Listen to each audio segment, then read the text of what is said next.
ZEE5 app download ಮಾಡಿ ಮತ್ತು ಸಂಪೂರ್ಣ ಸಂಚಿಕೆಗಳನ್ನು ಉಚಿತವಾಗಿ ನೋಡಿ.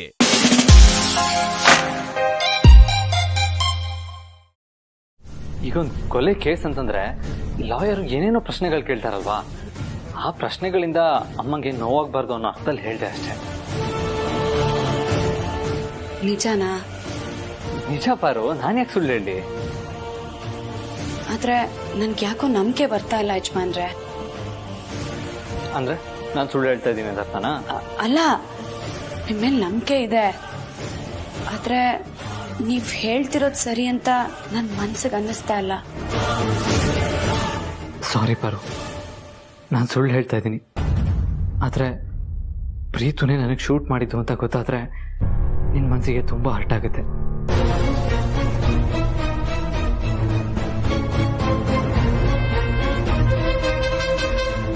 ಪಾರು, ಇಲ್ದೇ ಇರೋದನ್ನೆಲ್ಲ ಮನ್ಸಿಗೆ ಹಾಕೊಂಡು ಯಾಕೆ ತಲೆ ಕೆಡ್ಸ್ಕೊತಾ ಇದೆಯಾ? ನೋಡು, ಅಮ್ಮ ಇವಾಗ ಬೇಲ್ ಮೇಲೆ ಆಚೆ ಬಂದಿದ್ದಾರೆ.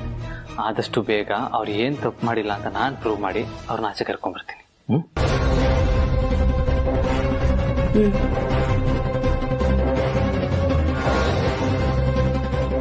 ಇನ್ನೂ ಯೋಚನೆನಾ?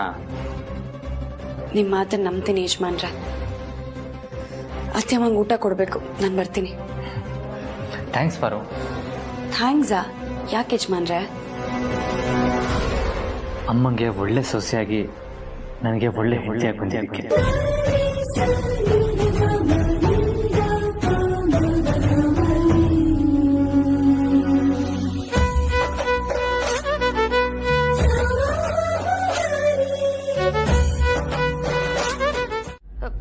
ಫ್ರೆಂಡ್ಸ್ ಬನ್ನಿ ಇಲ್ಲಿ. ಏನು ಎಲ್ರೂ ಹೇಗಿದ್ದೀರಾ? ದೀಪಾವಳಿ ಹಬ್ಬ ಜೋರಾಗಿತ್ತ? ನೋಡಿ ಫ್ರೆಂಡ್ಸ್, ಯಾರು ಯಾರನ್ನಾದ್ರೂ ಉದ್ಧಾರ ಮಾಡ್ಲಿ ಇಲ್ಲ ಹಾಳು ಮಾಡ್ಲಿ, ನೀವು ಮಾತ್ರ ದುಡ್ಡು ಮಾಡ್ಕೊಂಡು ಚೆನ್ನಾಗಿರಿ ಫ್ರೆಂಡ್ಸ್. ನಮ್ಮದವ್ರಿಗೆ ಚಂಪ್ ಕೊಟ್ರು ಪರವಾಗಿಲ್ಲ, ಆದ್ರೆ ಕೈ ಮಾತ್ರ ಕೊಡ್ಬೇಡಿ. ಏನ್ ಫ್ರೆಂಡ್ಸ್, ಎರಡು ಒಂದೇ ಅರ್ಥನಾ? ಅಯ್ಯೋ, ನಾನು ಏನ್ ಹೇಳ್ತಿದ್ದೀರಿ ಅಂತ ನನಗೆ ಅರ್ಥ ಆಗ್ತಿಲ್ಲ, ಇನ್ನು ನಿಮಗೆ ಹೇಗೆ ಅರ್ಥ ಆಗುತ್ತೆ ಫ್ರೆಂಡ್ಸ್? ನನ್ನ ಮಾತಲ್ಲಿ ತಪ್ಪು ಹುಡ್ಕೋದನ್ನ ಬಿಟ್ಟು ಮನಸ್ಸಿನ ಭಾವನೆನ ಅರ್ಥ ಮಾಡ್ಕೊಳ್ಳಿ ಫ್ರೆಂಡ್ಸ್. ಅಲ್ಲ ಫ್ರೆಂಡ್ಸ್, ನಾನ್ ನಿಮ್ಮನ್ನ ಎಷ್ಟು ಪ್ರೀತಿಸ್ತೀನಿ, ಏನೇ ವಿಷಯ ಆದ್ರೂ ನಿಮ್ಮ ಹತ್ರ ಶೇರ್ ಮಾಡ್ಕೋತೀನಿ, ಆದ್ರೆ ನಿಮ್ಗೆ ನನ್ನ ಮೇಲೆ ಒಂಚೂರು ಕರುಣೆನೇ ಇಲ್ವಲ್ಲ ಫ್ರೆಂಡ್ಸ್? ಇಷ್ಟು ದಿನದಿಂದ ನೀವು ನನ್ನ ನೋಡ್ತಾ ಇದ್ದೀರಾ, ಸಾಲ್ದು ಅಂತ ಫೇಸ್ಬುಕ್ ಅಲ್ಲಿ, ಇನ್ಸ್ಟಾಗ್ರಾಮ್ ಅಲ್ಲಿ, ಮೋಜಲ್ಲಿ ಜೋಶಲ್ಲಿ ನನ್ನನ್ನ ಫಾಲೋ ಮಾಡ್ತೀರಾ, ಲೈಕ್ ಮಾಡ್ತೀರಾ, ಕಮೆಂಟು ಮಾಡ್ತೀರಾ. ಆದ್ರೆ ನನ್ ಕತ್ತಲ್ಲಿರೋ ತಾಯ್ತದಲ್ಲಿ ಸೀಕ್ರೆಟ್ ಕ್ಯಾಮ್ರಾ ಇಟ್ಟಿದ್ದಾರೆ ಅನ್ನೋ ವಿಷಯನ ಒಂದೇ ಒಂದ್ ಮೆಸೇಜ್ ಹಾಕ್ಬಾರ್ದಾ? ಮೆಸೇಜ್ ಹಾಕಿದಿದ್ರೆ ನಾನು ಆದಿತ್ಯನ ಹತ್ರ ಬಯಸ್ಕೊಳ್ಳೋದು ತಪ್ಪಾಯ್ತು. ಹೋಗಿ ಫ್ರೆಂಡ್ಸ್, ಇತ್ತೀಚೆಗೆ ನೀವು ನನ್ನನ್ನ ಸಪೋರ್ಟೇ ಮಾಡ್ತಾ ಇಲ್ಲ, ನನ್ನ ಮೇಲೆ ಪ್ರೀತಿ ಕಮ್ಮಿ ಆಗಿದೆ ನಿಮ್ಗೆಲ್ಲ. ಫ್ರೆಂಡ್ಸ್, ನನ್ನಿಂದ ನಿಮ್ಗೆ ಏನಾದ್ರೂ ಬೇಜಾರಾಗಿದ್ಯಾ? ಹಂಗೇನಾದ್ರೂ ಬೇಜಾರಾಗಿದ್ರೆ ದಯವಿಟ್ಟು ಹೇಳಿ ಫ್ರೆಂಡ್ಸ್, ನಾನ್ ನಿಮ್ಮ ಹತ್ರ ಸಾರಿ ಕೇಳ್ಬಿಡ್ತೀನಿ. ನಾನು ಆ ಕ್ಯಾಮ್ರಾ ಹಾಕೊಂಡು ಎಲ್ಲೆಲ್ಲೋ ಓಡಾಡ್ಬಿಟ್ಟಿದೀನಿ. ಅಕ್ಕ ಮಾತಾಡಿರೋದೆಲ್ಲ ರೆಕಾರ್ಡ್ ಆಗಿದೆ. ಈ ವಿಷಯ ಏನಾದ್ರೂ ಅಕ್ಕನಿಗೆ ಗೊತ್ತಾಗ್ಬಿಟ್ರೆ ಅಯ್ಯೋ ಗಂಟೆ ಮಾರಮ್ಮ, ನನಗೆ ಟೆನ್ಷನ್ ಆಗ್ತಿದೆ, ನೀನೇ ನನ್ನ ಕಾಪಾಡಮ್ಮ. ಅಯ್ಯೋ ದೇವ್ರೆ.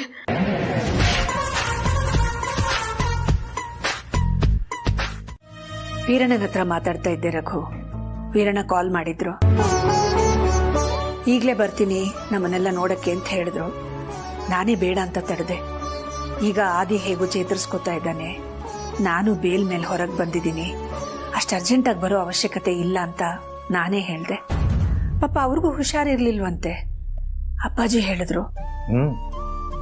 ಆದಿತ್ಯ ಶೂಟ್ ಆಗಿರೋದು ತಿಳಿದು ಹಾಸ್ಪಿಟಲ್ ಇದ್ದಾಗ ವೀರಯ್ಯ ಫೋನ್ ಮಾಡಿದ್ದ, ಅಡ್ರೆಸ್ ಕೊಡು ಈಗಲೇ ಬರ್ತೀನಿ ಅಂದ.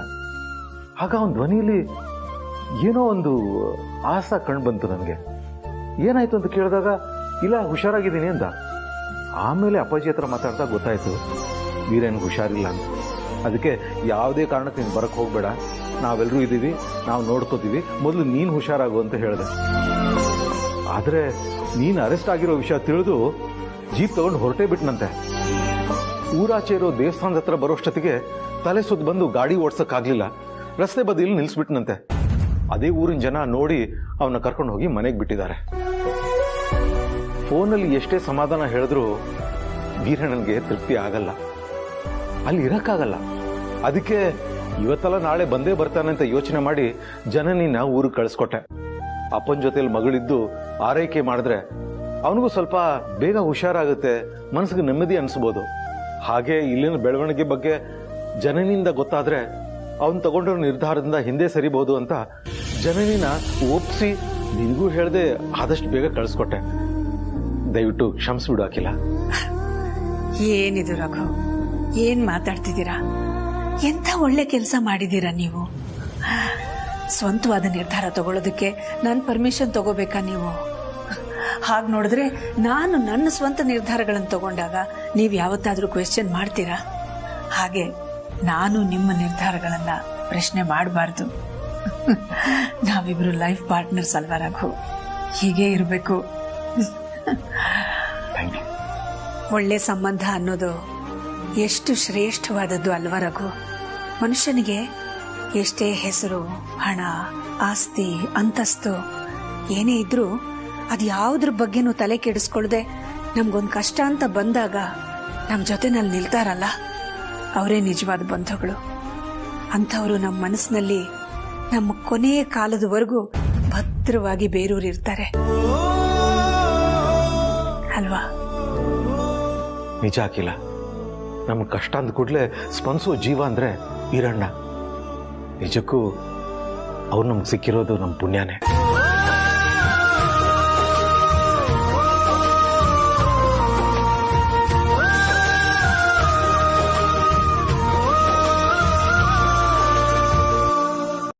ಬೇಡ. ಯಾಕೆ?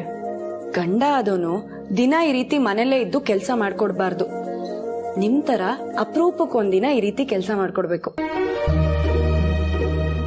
ಆಗ್ಲೇ ಗಂಡಂಗೂ ಮರ್ಯಾದೆ, ಹೆಂಡತಿಗೂ ಖುಷಿ.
ಬಿಡಿ ಯಜಮಾನ್ರೆ. ಯಾವತ್ತೂ ಗಂಡ ಆಗೋನು ಹೆಂಡತಿ ಕೈನ ಬಿಡಬಾರ್ದು. ನೀವು ಬಿಡಲ್ಲ ಅಂತ ನನಗೆ ಚೆನ್ನಾಗಿ ಗೊತ್ತು. ಮತ್ತೆ ಇವಾಗ ಬಿಡಿ ಅಂದ? ನಾನ್ ಹೇಳಿದ್ದು ಈಗ ಹಿಡ್ಕೊಂಡಿದ್ದ ಕೈನ ಬಿಡಿ ಅಂತ, ಜೀವನದಿಂದ ಬಿಡಿ ಅಂತ ಅಲ್ಲ. ಮದ್ವೆ ಆದ್ಮೇಲೆ ನೀನು ಮಾತು ಕಲ್ತೆ ಏನು? ಮದ್ವೆಗೂ ಮುಂಚೆನೆ ಕಲ್ತಿದ್ದೆ, ಆದ್ರೆ ಮದ್ವೆ ಆಗಿರ್ಲಿಲ್ವಲ್ಲ. ಅಬ್ಬಬ್ಬಬ್ಬಬ್ಬ, ಅರಳು ಹುರಿದಾಗ ಮಾತಾಡ್ತೀಯ. ಕೇಳ್ತಾನೆ ಏನಣ ಅನ್ಸುತ್ತೆ. ಆಮೇಲೆ ನಿನ್ನ ನೋಡ್ತಾನೆ ಇರ್ಬೇಕನ್ಸುತ್ತೆ. ಆಮೇಲೆ ಆಮೇಲೆ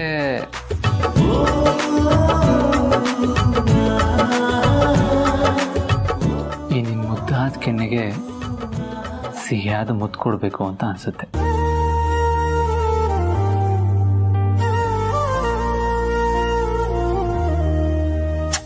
ನನ್ನ ಉಸಿರ ಒಳಗೆ ನಡೆದ ಏರುತ್ತೇರು ಹೇಳಲು ಆಗುವುದೇ. ನನ್ನ ಹಣೆಯ ಬೆವರ ಹನಿಯ ಸಾಲು ಕೂಡ ಇವನ ಹೆಸರಾಗಿ ಚುತ್ತಿದೆ. ಗುಲಾಬಿ ಹೂವ ಸೂಗಿದಂತೆ ನನ್ನ ತಾಕುವ. ಪಾರು, ನೀನೇನು ಟೆನ್ಷನ್ ಆಗ್ಬೇಡ. ಏನಾದರೂ ಇನ್ಫಾರ್ಮೇಶನ್ ಸಿಕ್ಕಿದ್ರೆ ಅವರೇ ಕಾಲ್ ಮಾಡ್ಬೋದು. ನಾವು ವೇಟ್ ಮಾಡೋಣ. ಸರಿ ಯಜಮಾನ್ರೆ. ಒಳಗೆ ಬರ್ಬೋದಾ? ಅಪ್ಪ ಬನ್ನಿ. ಆದಿತ್ಯ, ಇವತ್ತು ಸಂಜೆ ನೀನು ಆಫೀಸಿಂದ ಸ್ವಲ್ಪ ಬೇಗ ಬರಬೇಕು. ಯಾಕಪ್ಪ, ಏನ್ ವಿಷಯ? ಇದೇ ಮಾತು ನಿಮ್ಮ ಅಮ್ಮ ಹೇಳ್ತಿದ್ರೆ ಯಾಕೆ ಏನು ಅಂತ ಪ್ರಶ್ನೆ ಮಾಡಿದೆ, ಹೂ ಅಂತಿದ್ದೆ.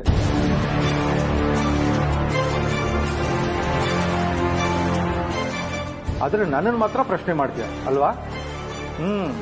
ಎಷ್ಟೇ ಆದ್ರೂ ಅಮ್ಮನ ಮಗ ಅಲ್ವಾ ನೀನು?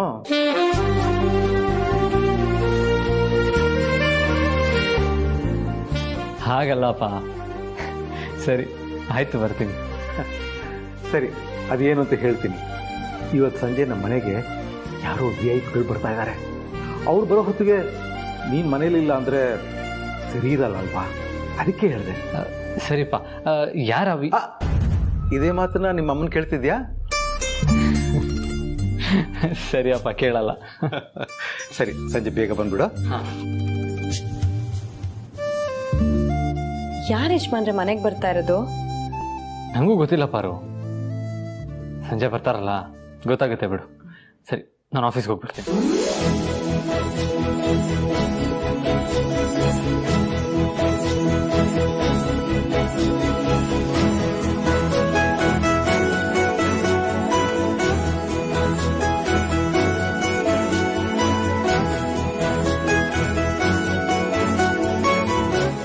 VIP ಬರ್ತಾರೆ ಅಂತ ಹೇಳಿರೋದು, ಓಕೆನಾ? ಓಕೆ ಮಾಮ್, ಹೇಳಲ್ಲ.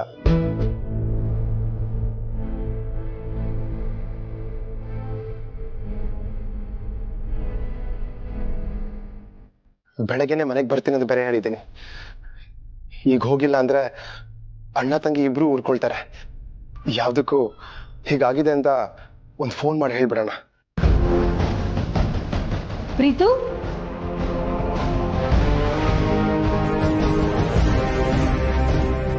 ಏನಪ್ಪ ನಾನು ಹೇಳಿದ್ದೇನು, ನೀನ್ ಮಾಡ್ತಿರೋದೇನು? ಅದು ಫ್ರೆಂಡಿಗೆ ಬರ್ತೀನಿ ಅಂತ ಹೇಳಿದ್ನಲ್ವಾ, ಅವ್ನು ವೆಯ್ಟ್ ಮಾಡ್ತಿರ್ತೇನಂತ ಫೋನ್ ಮಾಡಿ ಹೇಳೋಣ ಅಂತ ಫೋನ್ ತಗೊಂಡೆ. ಅದೀಗ ಅಷ್ಟೊಂದು ಮುಖ್ಯನಾ? ಫೋನ್ ಪಕ್ಕಕ್ಕಿಟ್ಟು ಮಾಡ್ಬೇಕಾಗಿರೋ ಕೆಲ್ಸದ ಕಡೆ ಗಮನ ಹರಿಸು. ಸರಿ ಮಾಮ್.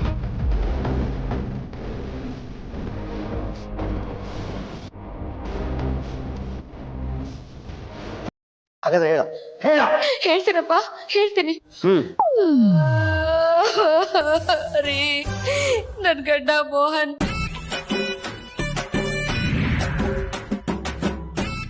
ಆ ತಾಯ್ತದಲ್ಲಿ ಸೀಕ್ರೆಟ್ ಕ್ಯಾಮ್ರಾ ಇಟ್ಟಿದ್ದ ಅಂತ ನನಗ್ ಗೊತ್ತಿರ್ಲಿಲ್ಲ ಕಣ್ರಿ. ಆ ವಿಷಯ ಆದಿತ್ಯ ಗೊತ್ತಾಗಿ ನನಗೆ ಈಗ ಮುಗ್ಗ ಬೈದ್ಬಿಟ್ಟ. ಆ ತಾಯ್ತನ ಅವನೇ ವಾಪಸ್ ಇಸ್ಕೊಂಡ್ಬಿಟ್ಟ. ಅಯ್ಯೋ ದೇವ್ರೆ, ಅದ್ರಲ್ಲಿ ಏನೇನ್ ರೆಕಾರ್ಡ್ ಆಗಿದ್ಯೋ, ಅದ್ರ ಹಿಂದೆ ಅವನ ಉದ್ದೇಶ ಏನಿತ್ತು ನನಗಂತೂ ಒಂದೂ ಗೊತ್ತಾಗ್ತಿಲ್ಲ ಕಣ್ರಿ. ಈ ವಿಷಯ ಏನಾದ್ರೂ ಅಕ್ಕನಿಗೆ ಗೊತ್ತಾದ್ರೆ ನನ್ನ ಮುಗಿಸೇ ಬಿಡ್ತಾರೆ. ಅದಕ್ಕೆ ನಿನ್ನೆಯಿಂದ ಒಂದೇ ಟೆನ್ಷನ್, ಯಾರ ಹತ್ರ ಹೇಳ್ಕೊಳ್ಳಿ ಯಾರ ಹತ್ರ ಬಿಡ್ಲಿ ಅಂತ ಒದ್ದಾಡ್ತಾ ಇದ್ದೀರಿ ಕಣ್ರಿ. ಇಷ್ಟೇ ನಡೆದಿತ್ತು. ದೀಪಾವಳಿಲಿ 1000 ವಾಲ ಪಟಾಕಿ ಹಚ್ಚಿದ್ರು, ಒಂದೇ ಒಂದು ಸುಸುಬತ್ತಿ ಹಚ್ಚಿದ್ರು ಅನ್ನೋ ತರ ಹೇಳ್ತಿದ್ದೇಳೆ. ಮನೆ ಹಾಳಿ ಶಾಕ್ ಆಯ್ತಾ? ನಿನಗ್ ಶಾಕ್ ಆದಾಗ ಅದೇನೋ ಇಲ್ಲ ಬಿಲ್ಲ ಅಂತೆಲ್ಲ ಹೇಳ್ತಿದ್ಯಲ್ಲ, ಅದನ್ನ ಹೇಳಿ ಒಂದ್ಸಲ. ಯಾಕೆ? ನನಗೂ ಶಾಕ್ ಆಗಿದೆ ಅದಕ್ಕೆ. ಓ ಮೈ ಗಾಡ್, ಜಿಲ್ಲಾ ಸಿಂಡ್ರಲಾ ಕಾಂಚನ ಮಿಣಮಿಣ ಟಿನಿಂಗ ಮಿನಿಂಗ ಟಿಶ್ಕ್ಯಾ.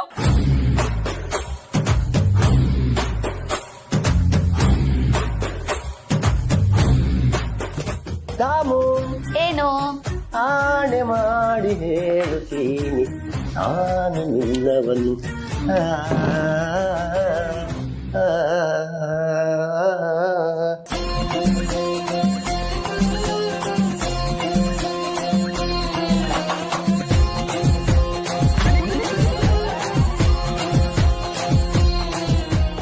ದಾಮು, ಲೇ ದಾಮು, ಸ್ವಲ್ಪ ಬೆನ್ನುಜ್ಜು ಬಾರೆ.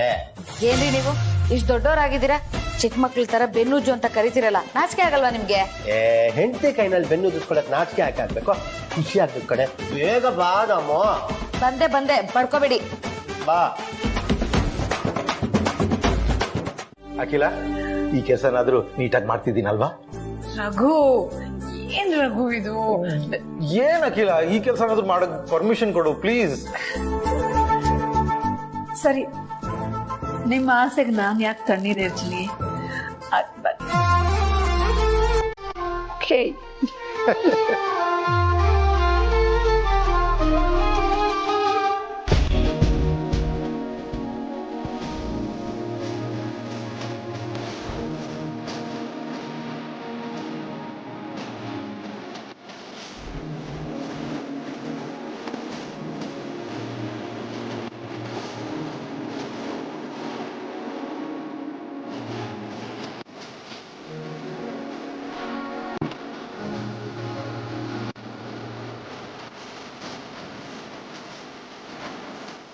ಇಲ್ಲ,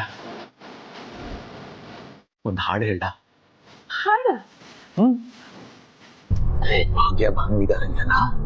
ಡೋಂಟ್ ವರಿ. ಭಾಗ್ಯ, ನನ್ನ ಅಚ್ಚೆನಾಗೋಸ್ಕರ ನಾನು ಹಾಡು ಹೇಳಿದ್ರೆ ನಿಮ್ಗೇನಾದ್ರೂ ಅಭ್ಯಂತರ ಇದೆಯಾ? ಖಂಡಿತ ಇಲ್ಲ ಅಪ್ಪ ಅವರೇ. ನೋಡ್ತೀಯಾ? Okay, I will start.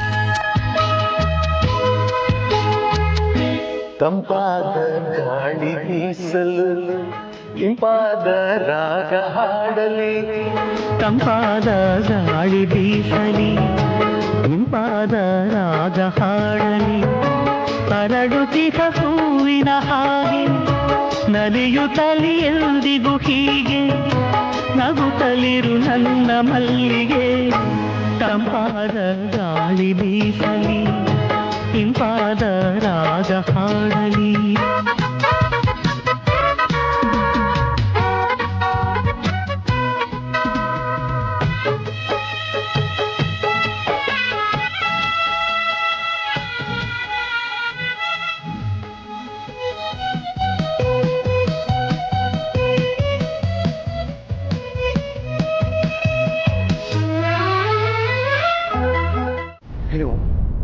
ಇದು ಡಿನ್ನರ್ಗೆ ಎಲ್ಲ ರೆಡಿ ಆಗಿದೆ. ಟೇಸ್ಟ್ ನೋಡ್ಬೇಕು. Soup taste ನೋಡ್ತೀಯಾ?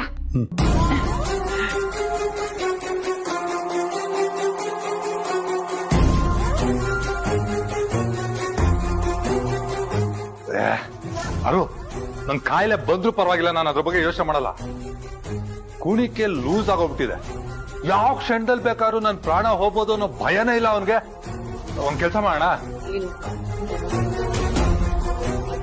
ಅರ್ಸನ್ ಕೋಟೆಗೆ ಮೋನಿಕನ್ ಕಳ್ಸೋಣ.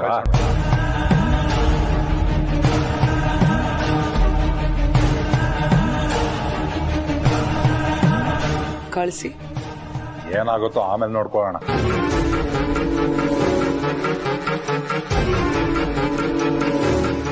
ಆಮೇಲೆ ನೋಡೋಣ ಅನ್ನೋ ಮಾತೇ ಬರಬಾರ್ದು. ಇವಳನ್ನ ಕಳ್ಸೋದು ದೊಡ್ಡ ವಿಷಯ ಅಲ್ಲ, ಆದ್ರೆ ಅಲ್ಲಿಗೆ ಹೋದ್ಮೇಲೆ ಏನ್ ಮಾಡ್ತಾಳೆ ಅನ್ನೋದು ಮೊದಲು ಯೋಚನೆ ಮಾಡ್ಬೇಕು. ಅಲ್ಲೇನೋ ಆಗಿದೆ. ಪ್ರೀತು ಹೀಗೆಲ್ಲ ಉಡಾಫೆ ಮಾಡವನೇ ಅಲ್ಲ. ನೀನೊಂದು ಫೋನ್ ಮಾಡಿ ಕೇಳು. ನಾನು ಆವಾಗದಿಂದ ಇದನ್ನ ಹೇಳ್ತಾ ಇರೋದು.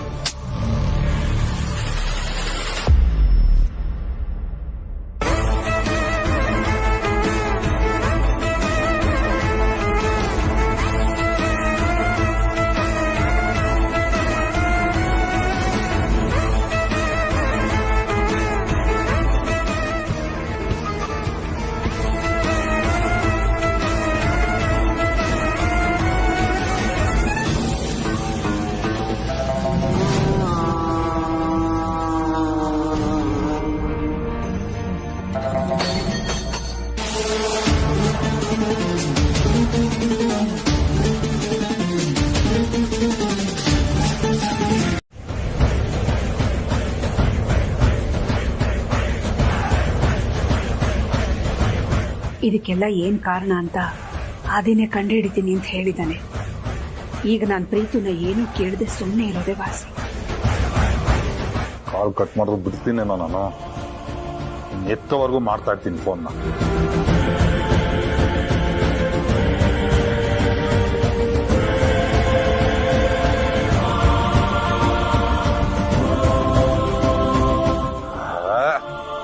ಆಗ್ಲೇ ಫೋನ್ ಕಟ್ ಮಾಡ್ದ, ಈಗ ರಿಸೀವೇ ಮಾಡ್ತಾ ಇಲ್ಲ.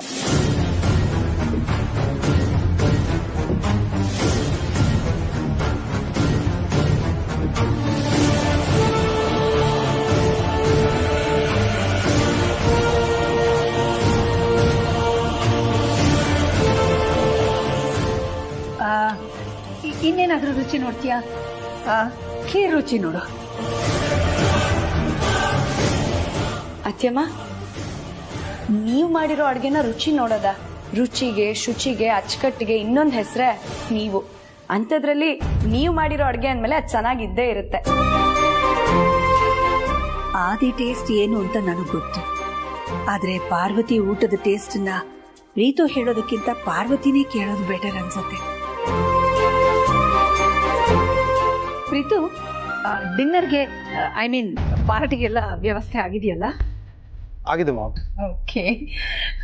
ಟೇಸ್ಟ್ ನೋಡೋದನ್ನ ಪಾರ್ವತಿ ಮಾಡ್ತಾಳೆ. ಈ ವಿಷಯದಲ್ಲಿ ಅವಳೇ ಬೆಟರ್ ಅನ್ಕೋತೀನಿ. ನೀನ್ ಹೋಗಿ ರೆಸ್ಟ್ ಮಾಡು.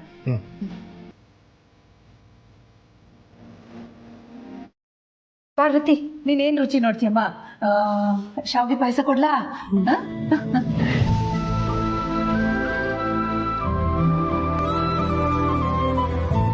ಗೋಡಂಬಿ, ದ್ರಾಕ್ಷಿ, ಏಲಕ್ಕಿ ಎಲ್ಲ ಹಾಕಿದ್ದೀನಿ ನೋಡು. ನಿಸ್ಸಂಕೋಚವಾಗಿ ರುಚಿ ಹೇಗಿದೆ ಅಂತ ಹೇಳ್ಬೇಕು.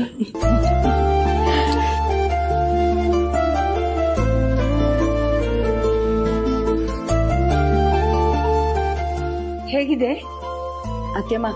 ದೇವ್ರ ಪ್ರಸಾದ ಹೇಗ್ ಯಾವಾಗ್ಲೂ ಚೆನ್ನಾಗಿರುತ್ತೋ ನೀವು ಮಾಡೋ ಅಡ್ಗೆ ಕೂಡ ಅಷ್ಟೇ ಚೆನ್ನಾಗಿರುತ್ತೆ.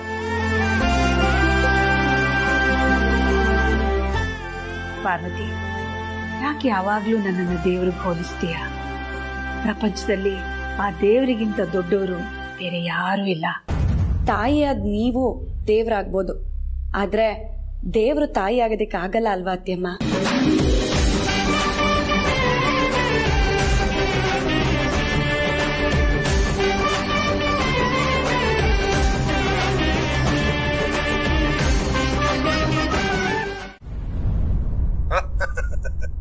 ಹೆದರ್ಕೋಬಿಟ್ಟೇನೋ ಮರಿ.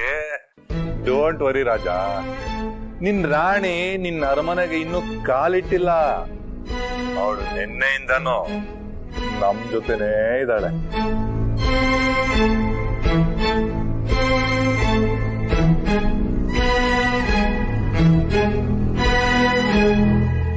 ಒಂದ್ ನಿಮಿಷ ರೀ. ಕಟ್ ಮಾಡ್ಬಿಟ್ಟ.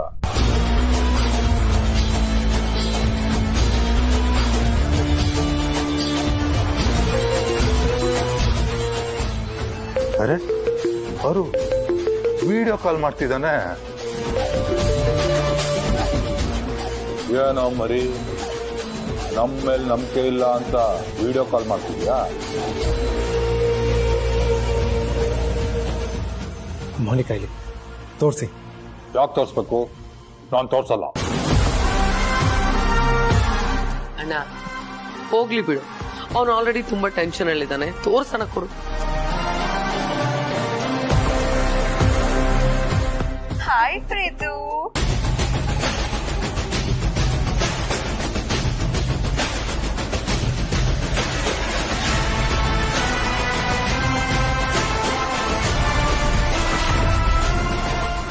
ಯಾಕೆ ಪ್ರೀತು ಬರ್ಲಿಲ್ಲ? ಬೆಳಗ್ಗೆಯಿಂದ ನಮ್ಮನ್ನ ಆಟ ಆಡಿಸ್ತಿದ್ಯಾ ನೀನು? ಇಲ್ಲ, ಬ್ರೋ ಮತ್ತೆ ಅದಕ್ಕೆ ಡಿನ್ನರ್ ಪಾರ್ಟಿ ಕೊಡಿಸ್ಬೇಕು ಅಂತ ಮಾಮ್ ನನ್ನ ಇಲ್ಲೇ ಇರಿಸ್ಕೊಂಡಿದ್ದಾರೆ. ಎಲ್ಲ ಅರೇಂಜ್ಮೆಂಟ್ಸು ನನಗೆ ಮಾಡಕ್ಕೆ ಹೇಳಿದ್ದಾರೆ.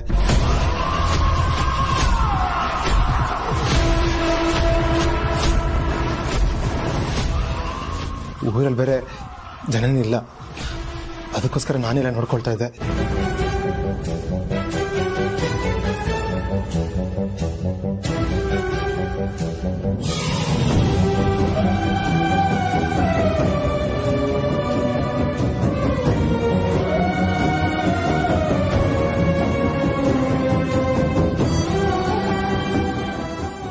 ದಯವಿಟ್ಟು ಅರ್ಥ ಮಾಡ್ಕೊಳ್ಳಿ, ನನಗೆ ಬರೋಕ್ಕಾಗಲ್ಲ. ಅಲ್ಲಿಗೆ ನೀನು ಇವತ್ತು ಬರೋದಿಲ್ಲ ಅಂತ ಆಯ್ತು. ಇಲ್ಲ ಇಲ್ಲ, ಇವತ್ತು ಎಷ್ಟೊತ್ತೇ ಆಗಲಿ ಬರ್ತೀನಿ. ಬ್ರೋ ಅದಕ್ಕೆ ಡಿನ್ನರ್ ಪಾರ್ಟಿಗೆ ಹೋದ ತಕ್ಷಣ ಅವ್ರ ಕಣ್ ತಪ್ಪಿಸಿ ಬರ್ತೀನಿ. ಎಷ್ಟೊತ್ತಾಗ್ಬೋದು ರಾಜ? ಕತ್ಲಾಗ್ತದ ಹಾಗೆ ಬರ್ತೀನಿ. ಸರಿ, ಮಿಸ್ ಮಾಡಿದ್ಯೋ? ಇಲ್ಲ, ಖಂಡಿತ ಬರ್ತೀನಿ.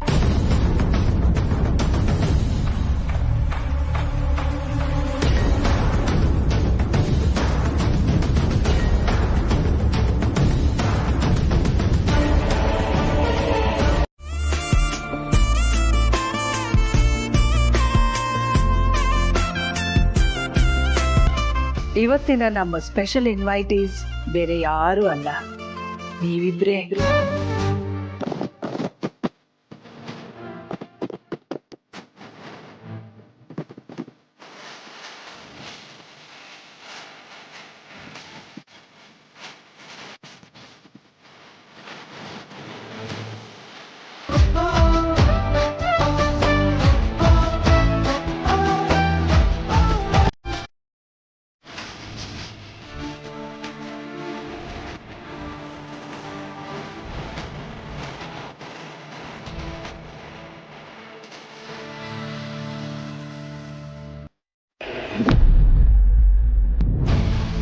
ದಾಮಿನಿ ಕತ್ತಲ್ಲಿರೋ ಕ್ಯಾಮ್ರಾ ಆಕ್ಟಿವ್ ಆಗಿಲ್ಲ.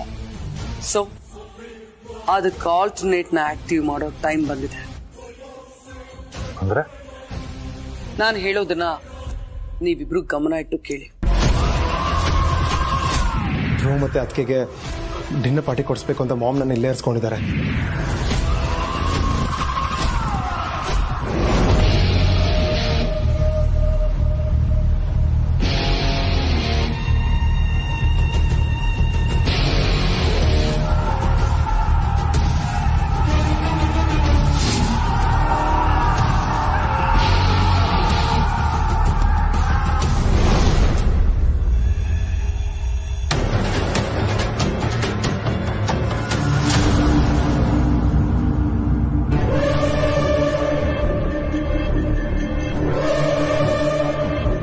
ನಮ್ ಕೈಲಾಗುತ್ತೆ.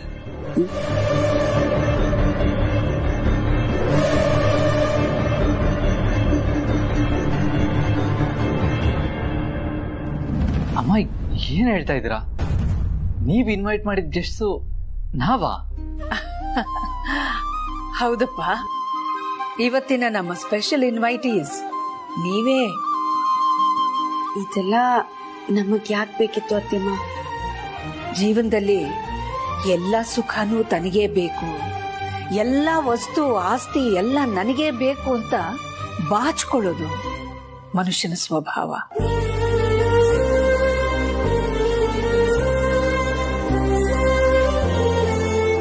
ಕೆಲವರಂತೂ ಕುಟುಂಬದಲ್ಲಿ ಬೇರೆಯವರ ಬಗ್ಗೆ ಯೋಚನೆ ಕೂಡ ಮಾಡೋದಿಲ್ಲ. ಅದನ್ನ ತಪ್ಪು ಅಂತಾನೂ ಹೇಳಕ್ಕಾಗಲ್ಲ. ಯಾಕಂದ್ರೆ ಅವರವರ ಸಾಧನೆ, ಅವರವರ ಕರಿಯರ್ ಮಧ್ಯದಲ್ಲಿ ಬದುಕು ತನ್ನ ಮೌಲ್ಯವನ್ನ ಕಳ್ಕೊಳ್ತಾ ಇದೆ. ಆದ್ರೆ ನೀವಿಬ್ರು ಅದಕ್ಕೆ ಹೊರತು.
ಇದೇ ಸರಿಯಾದ ಟೈಮ್, ಮೊದಲಿನಿಂದ ಹೊರಡಬೇಕು.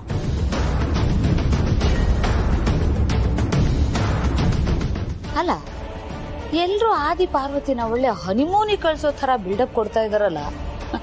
ಇವ್ರು ಹೋಗ್ತಾ ಇರೋದು ಟೆರೆಸ್ಗೆ, ಅದು ಊಟ ಮಾಡಕ್ಕೆ. ಇಷ್ಟೊಂದು ಬಿಲ್ಡಪ್ ಬೇಕಾ?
ZEE5 ಆಪ್ ಡೌನ್ಲೋಡ್ ಮಾಡಿ ಎಲ್ಲಾ ಸಂಚಿಕೆಗಳನ್ನು ಸಂಪೂರ್ಣ ಉಚಿತವಾಗಿ ನೋಡಿ.